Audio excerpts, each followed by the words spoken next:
last Thursday, nasa parking ako ng office.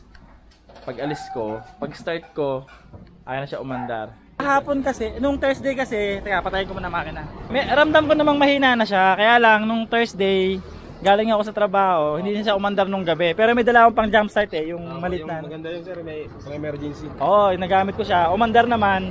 Opo. Susukatin po natin yung specific gravity ng tubig niya. Tapos yung positive cell number 1, sunog na po yung plates. Na. Ayun na nga, oo. Sunog na yan sir. Sunog na, nag-iba na yung kulay oh. Our hearts beat to the city streets. We began to feel the fire. We rise like tall buildings as the chemicals they take us higher. The night's young and it's just begun as she put. Yo guys, almost 9:45 na. Yan, kagigising lang namin. Anong problem? Ha? Ano yan? Anong gusto mo? Yesterday was a crazy day. Of course, I get to roleplay as a thief in the crucifixion of Jesus. Sometimes there's problems like my shirt getting stained by red paint, and also some of the paint yesterday that were still on my skin. So I had a hard time removing them. Oh, that's okay. We will just bring your clothes sa laundry. Thanks. So yung mga laundry namin, kapalaundry kami ngayon.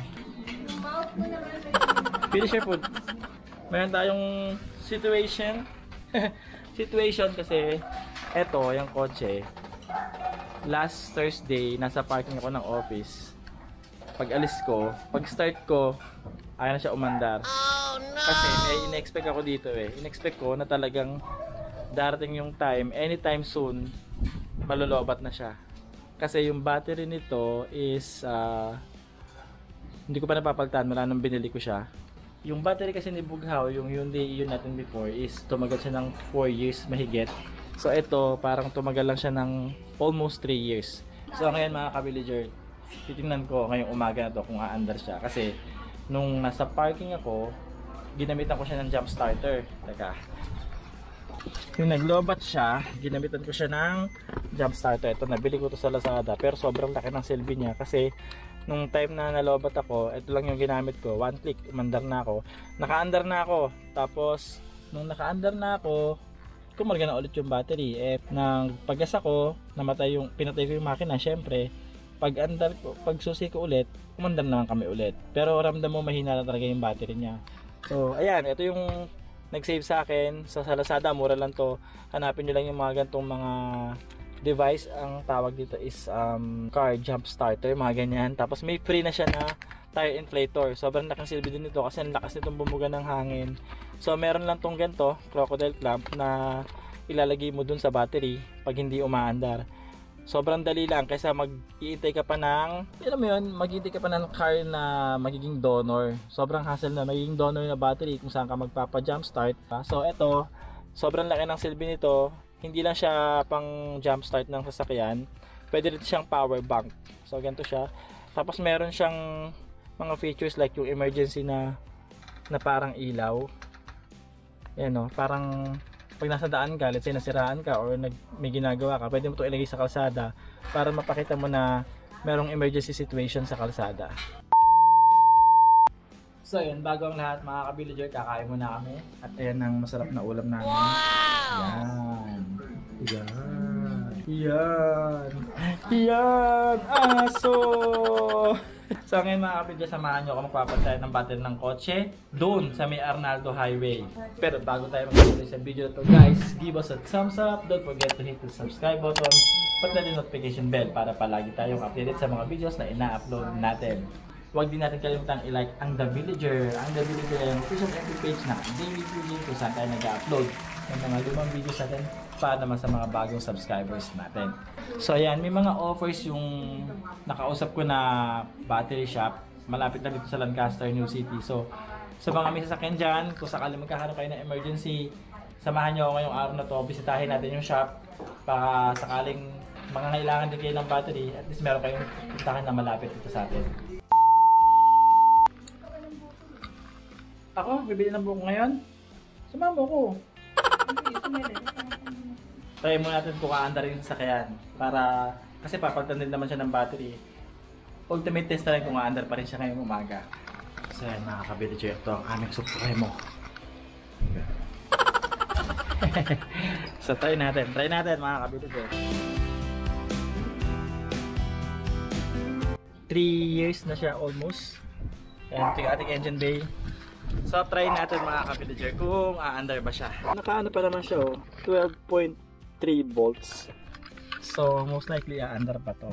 Try! Alright! 1, 2, 3. Wow! Umandar pa! Pero syempre kahit umandar yan, eh hindi natin nagagambol, di ba? Since almost 3 years na rin naman, I think 3 years na nga eh. So hindi ko na igagambol kasi baka mamaya magka-problema tayo sa mga lugar na kung kailan natin hindi inaasahan, eh yan, hindi tayo umandar. Tapos at the same time hindi naman naka-charge yung ating jump starter. So mabuti na palitan natin. Mahirap na tumirik eh. So alam mo naman tayo kahit ng panahon ni Bughaw o yung panahon ni nung kotse natin na blue na CE, Hyundai Ion, lagi tayong advance mag-maintain ng sasakyan. So yun, punta muna tayo sa Arnaldo Highway sa shop ng battery. Tingnan natin kung magkano yung mga battery doon. A few moments later. Sapa muna tayo ng Belzy.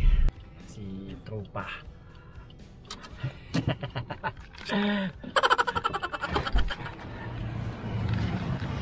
Ayan. Pwede tayo, baba natin yung laundry. So ayan mga kabilder, isasabi ko sa inyo, Belzy Laundry Shop. So kung mga kabilder natin na gusto magpa-laundry, malapit sa atin ito, Belzy. So ang dami nilang client, yan o. Saka maayos sila.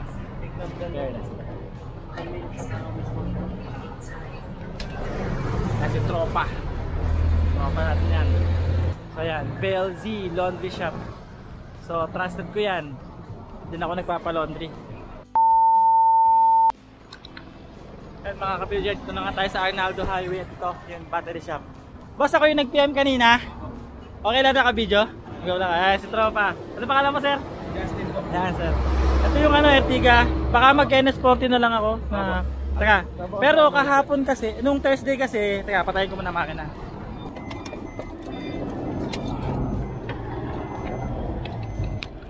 Ramdam ko namang mahina na siya. Kaya lang, nung Thursday, galing ako sa trabaho, hindi din siya umandar nung gabi. Pero may dala akong pang jump start eh, yung malit na. Maganda yun sir, may emergency. Oo, nagamit ko siya. Umandar naman. Tapos ngayon, umandar ulit kahit hindi ko ginagamitan noon. Pero ayoko na rin patagalin. Amaron yung Megaforce. Amaron na lang sir. Amaron. Ano ba yung Megaforce? Ito po yun sir. Magandang klase yan sir. Sa specs sir, mas mataas po yung specs ni Megaforce. 37 amperes, kaya 51 CCA. Kaya Amaron po, 35 amperes lang.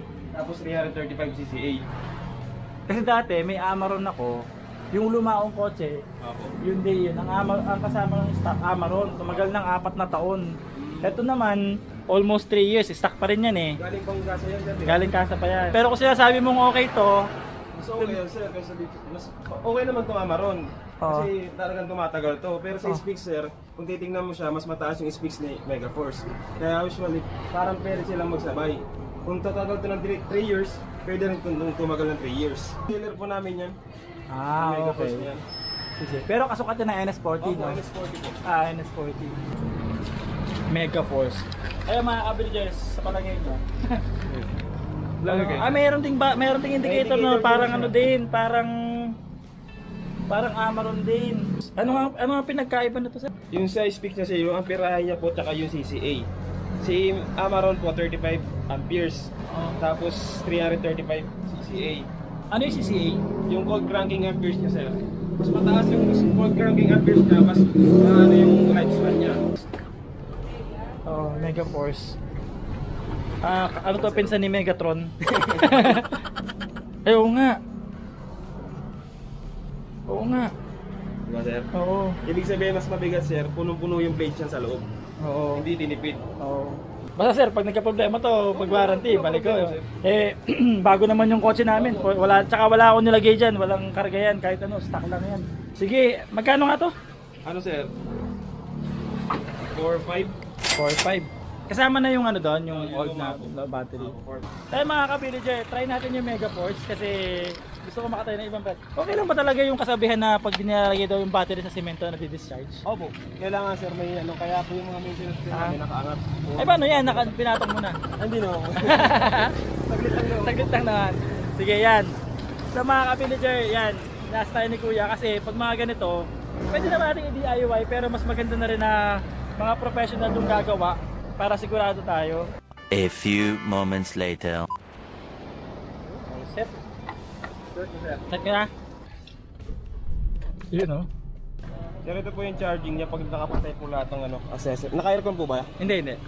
Yan po yung charging niya, 13.9. 13.9 o. Tapos buksan mo sir yung ilaw, lahat ng accessory sir. Ah, sige. Buksan ko Lahat ng lahat. ilaw, aircon. So buksan daw natin lahat mga ka-villager ng accessories natin. Buksan natin itong ilaw, aircon. Itong yan. Outlet. 13.8.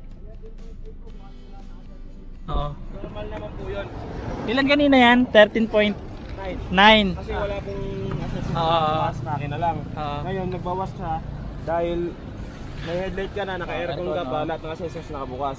Which is normal naman po yan kasi yung normal po niyan 13.5 to 14.5. Pag bumaba po tayo sa 13.5, ibig sabihin nun sir, low charging yung ano nyo, charging system.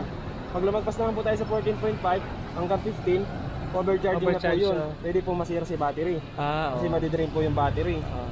Pag low charging naman po, malulobat lang po yung battery. Ito nga, testing mo nga kasi 12 yan eh kanina eh. Ay boss, balik natin to ha. Nakakabit na yung bagong battery natin. Tingnan lang natin yung luma kung ano nangyari to. Opo. Susukatin po natin yung specific gravity ng tubig niya. Kung bakit hindi na siya po siya makapag-start maayos. Ayan sir. Unang butas, kulang yung tubig. Ayan, 12.25. Ganun pa pala yun. 12.75.